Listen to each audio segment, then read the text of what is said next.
우리를 모든 고난에서 건져주시며 새 하루를 주신 하나님, 오늘도 예배와 기도로 하루를 시작하게 하심에 참으로 감사드립니다. 주어진 하루 나의 만족과 유익을 위해서가 아니라 먼저 주의 나라와 몸된 교회를 위하여 살게 하여 주시옵소서. 예수님의 이름으로 기도드립니다. 아멘.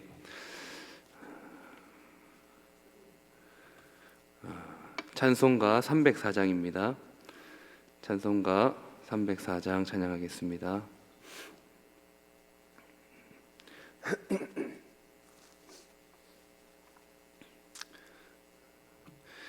그 크신 하나님의 사랑 말로 다 영영 못하네. 저 높고 높은 별을 넘어 이 낮고 낮은 땅 위에 죄범한 영혼 구하려 그 아들 보내사 화목제물 삼으시고 죄 용서하셨네. 하나님 크신 사랑은 측량 다 못하네. 영원히 변치 않는 사랑 성도여 찬양하세. 괴로운 시절 지나가고 땅 위에 영화쇠할 때 주 믿지 않던 영혼들은 큰 소리 외쳐 울어도 주 믿는 성도들에게 큰 사랑 베푸사 우리의 죄 사했으니 그네 잊을까. 하나님 크신 사랑은 측량 다 못하네. 영원히 변치 않는 사랑 성도여 찬양하세.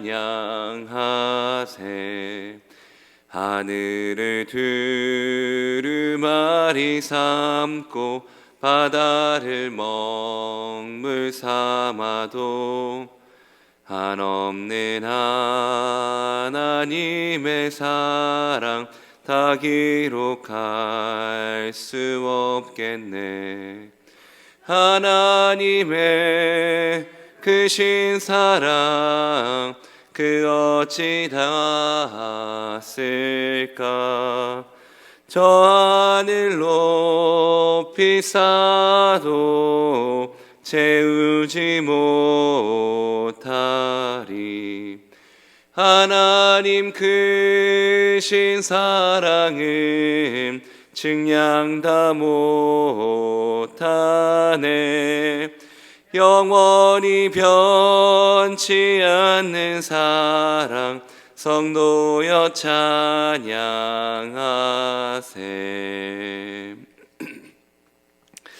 하나님께서 오늘 우리에게 주실 말씀은 에베소서 3장 14절부터 19절까지입니다. 에베소서 3장 14절부터 19절까지입니다. 제가 가진 성경으로 신약 성경 312면 정도 됩니다. 312페이지 에베소서 3장 14절부터 19절까지입니다. 한 절씩 교독하고 마지막 21절을 합독하도록 하겠습니다. 이러므로 내가 하늘과 땅에 있는 각 족속에게 그의 영광의 풍성함을 따라 그의 성령으로 말미암아 너희 속사람을 능력으로 강건하게 하시오며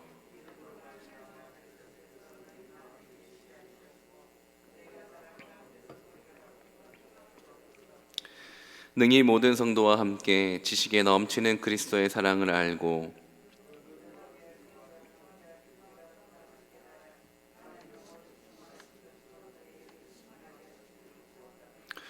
우리 가운데서 역사하시는 능력대로 우리가 구하거나 생각하는 모든 것에 더 넘치도록 능히 하실 이에게 교회 안에서와 그리스도 예수 안에서 영광이 대대로 영원무궁하기를 원하노라. 아멘. 어제는 삼손의 에나골의 사건을 통해서 우리가 깨달은 바는 하나님께서 우리가 부르짖는 기도를 하나님께서 들으시고 그 목마름을 해결하여 주시는 분이라는 사실을 알게 되었습니다. 그렇다면은 이제 우리가 무엇을 기도하고 부르짖어야 할까요? 물론 여러 가지를 구할 수 있겠죠. 하지만 한 가지 분명한 사실은 개인적인 절망과 개인적인 목마름만을 해결하는 게 아니라 이제는 교회를 위한 기도가 더 많아져야 한다는 사실입니다. 오늘 본문인 에베소서 3장 후반부 우리가 읽었던 본문은 1장부터 이어진 에베소의 전반부가 이제 끝나는 하나의 큰 막이 끝나는 장면입니다. 바울은 그동안 1장부터 3장까지 무엇을 얘기했었냐면은 하나님의 구원 경륜의 비밀인 교회가 예수 그리스도의 십자가 복음으로 어떻게 이 땅에 드러나게 되었는지, 하나님의 구원 경륜과 그 구원 경륜의 절정으로서의 교회가 탄생한 배경을 십자가 복음 가운데 쭉 설명하고 있었습니다. 그리고 우리가 방금 읽었던 이 본문으로 바울은 그 하나님의 비밀 경륜인 그 교회가 이제는 하나님의 충만한 데까지 자라가기를 기도하면서 첫 번째 대단원을 막을 내리고 있습니다.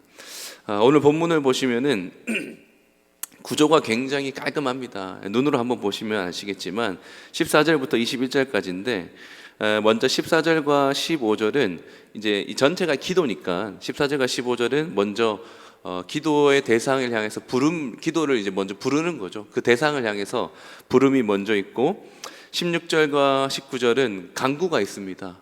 이렇게 불렀기 때문에 이제 그 부른 기도의 대상에 대해서 이렇게 기도하겠다라는 기도의 내용이 중간에 16절부터 19절까지 있고 마지막 20절과 21절은 그 기도를 들으시는 하나님께 성령을 올리는 거죠. 감사와 영광을 돌리는 겁니다. 그래서 기도의 부름, 그리고 기도의 간구, 기도의 성령까지 이렇게 아주 구조가 깔끔한데 먼저 14절과 15절 보시면은 누구에게 기도하나라고 되어 있으니까 보면 하늘과 땅에 있는 각 족속에게 이름을 붙여주신 아버지다라고 이제 얘기를 하고 있습니다.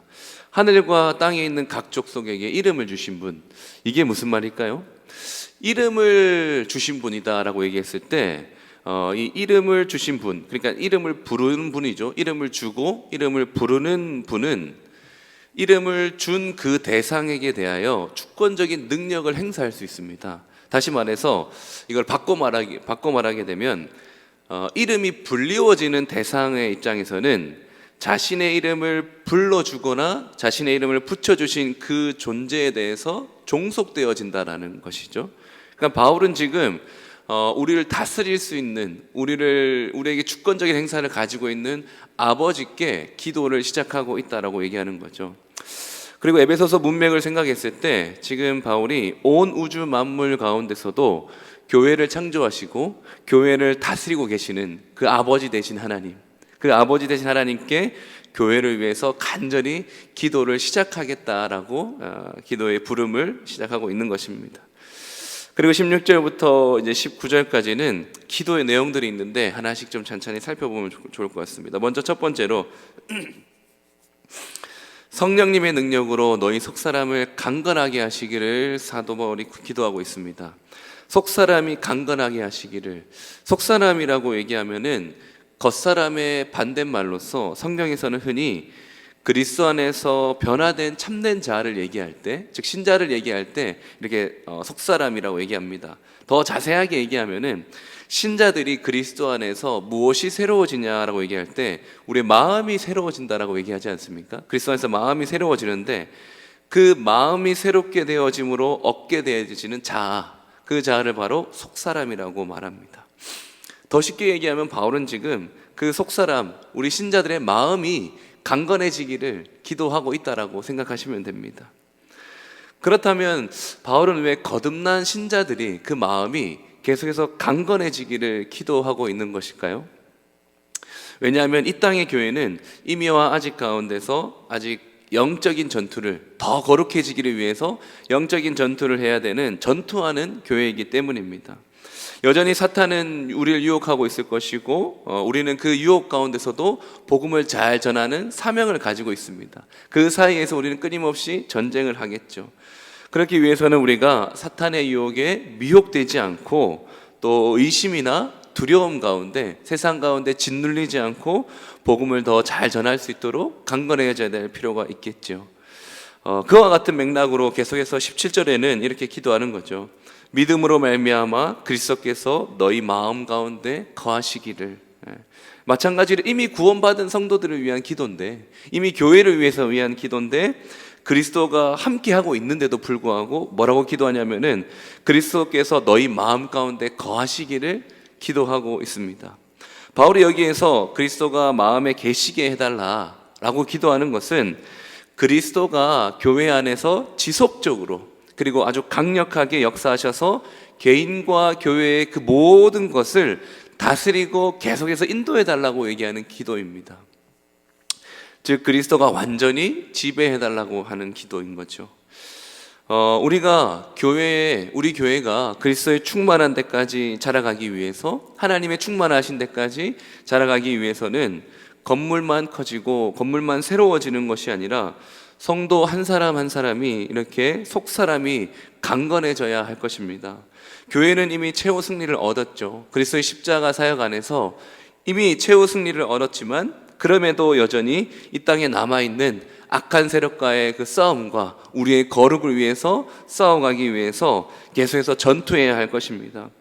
악한 마귀 사탄은요, 지금도 계속해서 교회를 유혹하고 넘어뜨리려고 시도하고 있겠죠. 교회당이 새롭게 지어지는 이것을 빌미로 기회를 틈타서 얼마든지 교회가 분열되거나 또 성도들의 신앙이 교회가 혼란스러워질 수도 있을 것입니다. 그러므로 쉬지 말고 기도해야겠죠. 또 한 가지 우리가 더 기도해야 될 것은 수련회 가운데 있는 청년부를 위해서 또 기도해야 되지 않겠습니까? 수련회 가운데 얼마나 많은 영적 전투가 있겠어요. 너무 좋다가도, 말씀의 큰 은혜를 받았다가도 돌아서면 아주 사소한 일 때문에 서로 마음이 틀어지고 또 일을 그르칠 수 있지 않겠습니까? 영적인 싸움 가운데 마귀는 계속해서 틈타고 있을 것인데 계속해서 기도해야 할 것입니다. 교회를 위한 기도를 쉬지 말고, 또 우리가 앞으로 2023년도를 보낼 때에 교회의 위기의 순간이 찾아온다 하더라도 더더욱 하나님께만 부르짖으면서 은혜의 샘을 터뜨려 달라고 교회를 위해서 끊임없이 간구할 수 있는 우리 모두가 되기를 바랍니다. 또 계속해서 17절에 보시면은 바울이 이렇게 기도합니다. 너희가 사랑 가운데 뿌리가 박히고 터가 굳어지기를 바란다. 바울은 성도가 속사람이 강건하여지고 그리스도가 계속 마음에 지속적으로 거하시게 되면 어떻게 될까요? 바로 교회가 사랑 가운데 뿌리를 내리게 되고 사랑 가운데 굳어지게 됩니다. 바울은 이것을 식물 비유와 건물이 세워지는 건축 비유를 통해서 설명을 하고 있는데, 반복되는 것은 뭐냐면 사랑 가운데입니다. 사랑 가운데. 너희가 사랑 가운데서 그 식물이 뿌리가 박는 것처럼 뿌리가 깊어지고, 너희가 사랑 가운데서 터가 굳어져서 건물이 세워지는 것을 얘기하고 있는 거겠죠. 성도는요, 사랑이라는 토양 아래 깊이 뿌리를 내리고 사랑이라는 그 견고한 석송 위에서 견고하게 서 있어야 됩니다. 이 말은요, 뿌리를 내려서 공급을 받아야 하는 입장에서는 그리스도의 사랑을 충분히 먼저 공급받아야 된다라는 그런 얘기도 되지만, 또 동시에 건물이 세워져야 되는 거 아닙니까? 터가 굳어져야 되니까 그 사랑으로, 우리가 공급받은 그 사랑으로 교회가 서로 사랑하면서 터가 굳어지고 세워져야 된다라는 말도 됩니다. 이처럼 사랑 가운데서 뿌리를 내리고 사랑 가운데서 터가 굳어지는 게 중요한 사실이라면, 이것이 중요하다면 결국은 이 사랑을 더 잘 알아야 되지 않겠습니까? 우리가 터가 굳어지고 뿌리를 박아야 되는 이 사랑에 대해서 더 잘 알아야 하기 때문에 바울은 계속해서 18절과 19절에 그렇게 기도하고 있습니다. 우리 18절은 같이 한번 읽어보면 좋을 것 같습니다. 18절과 19절을 같이 한번 읽어보겠습니다. 능히 모든 성도와 함께 지식에 넘치는 그리스도의 사랑을 알고 그 너비와 길이와 높이와 깊이가 어떠함을 깨달아 하나님의 모든 충만하신 것으로 너에게 충만하게 하시기를 구하노라. 그리스도의 사랑을 먼저 잘 깨달았으면 좋겠다. 이것을 알아서 이것으로 서로 사랑해야 되는데 그 사랑의 깊이가 뭔지를 알아야 된다라고 얘기하면서 이렇게 얘기합니다. 그리스도의 사랑은 너비와 길이와 높이와 깊이를 깨달아야 된다. 그리스도의 사랑은요, 모든 인류를 포괄할 수 있을 정도로 충분히 넓습니다. 그 넓이에 대해서 이 사랑이 미치지 못하는 곳 없을 만큼 충분히 넓고요. 그리고 그 넓이가 아주 영원토록 지속될 수 있을 정도로 깁니다. 그리고 뿐만 아니라 그리스도의 사랑은요, 가장 흉악한 죄인, 가장 타락한 죄인에게도 찾아가서 이를 정도로 아주 깊이 뿌리 내리고 있고, 그리고 그 깊은 곳에 뿌리 잡고 있었던 그 흉악한 죄인을 가장 높은 곳 하늘로 올릴 만큼 또 충분히 높다라고 얘기를 하는 거죠. 성도들이 이 그리스도의 사랑을 깊이 깨닫기를 바울이 얘기하고 있습니다. 그리고 이 사랑을 깨달아서 이 사랑으로 교회가 서로 사랑하게 되면 교회는 충만해질 것이다 라고 얘기를 하고 있습니다. 하나님은요, 교회를 충만하게 하실 때에 사람들이 많고 건물이 좋고 돈이 많고 내실이 든든한 교회가 충만하게 만드시는 것이 아니라 그리스도의 사랑을 아는 성도들이 각 개인이 그리스도의 사랑을 깨달아서 그리스도의 사랑으로 서로 사랑하고 있을 때 하나님은 교회를 충만하게 하시는 것입니다. 반대로 얘기하면 아무리 작은 교회도요, 아무리 작은 교회고 개척교회고 심지어 건물조차 제대로 없는 상가교회 건물이고 가정교회라 하더라도 그 교회 성도들이 그리스도의 사랑으로 서로 사랑하고 있으면 그 교회는 충만한 교회입니다. 하나님은 그 교회를 충만하게 하실 것입니다. 한마디로 바울은 지금 교회에 대한 비밀을 충분히 설명하고 그것을 마무리하고 있는 이 시점에서 교회가 거룩해져야 되는 핵심이 바로 서로 사랑이다라고 얘기하고 있는 것입니다. 교회는 세상과는 다른 방식으로 또는 세상이 감히 흉내낼 수 없는 그 사랑의 행함으로 거룩하게 구별되어지기를 기도하는 것이죠. 여기까지 바울의 기도를 종합해 보면 바울은 교회가 그리스도의 사랑으로 충만해지기를 한마디로 기도하고 있었습니다. 그래서 그 사랑 가운데 뿌리가 내리고 그 사랑 가운데 터가 굳어지기를 간구했습니다. 그런데 어떻게 그리스도의 사랑으로 그렇게 간구하고 깨닫고 또 강건해질 수 있습니까? 먼저 그래서 이렇게 얘기한 것이었죠. 그리스도의 사랑을 깨닫고 또 그리스도가 마음에 계셔서 속사람이 강건해져야 될 필요가 있다라고 얘기를 하시는 겁니다. 바울은 이 모든 것을 교회를 창조하시며 다스리는 아버지께 간구하고 있습니다. 그분은 우리 아버지로서 우리가 필요한 모든 것을 우리가 구하거나 우리가 생각하는 모든 것에 더 넘치도록 역사하는 분이다라고 20절과 20절에 말하고 있습니다. 우리가 이것을 믿으며 우리가 올해 각자의 기도처에서 이렇게 기도할 필요가 있을 것 같습니다. 우리가 기도 자체를 회복해야겠죠. 기도처에서 기도 자체를 회복하되 그 기도의 내용도 우리가 회복해야 된다는 것입니다. 주일학교에 그리스도의 십자가 복음이 전해지고 또 그리고 전도의 별로 성경 공부를 통해서 그리스도의 크신 사랑을 깨닫고 묵상하는 시간이 되기를 우리가 기도합시다. 그리고 그 사랑을 깨달은 바 그대로 실천할 수 있기를 기도합시다. 그래서 기회가 되는 대로 우리가 틈을 얻는 대로 서로 사랑할 수 있는 교회가 되도록 기도해야 될 것입니다.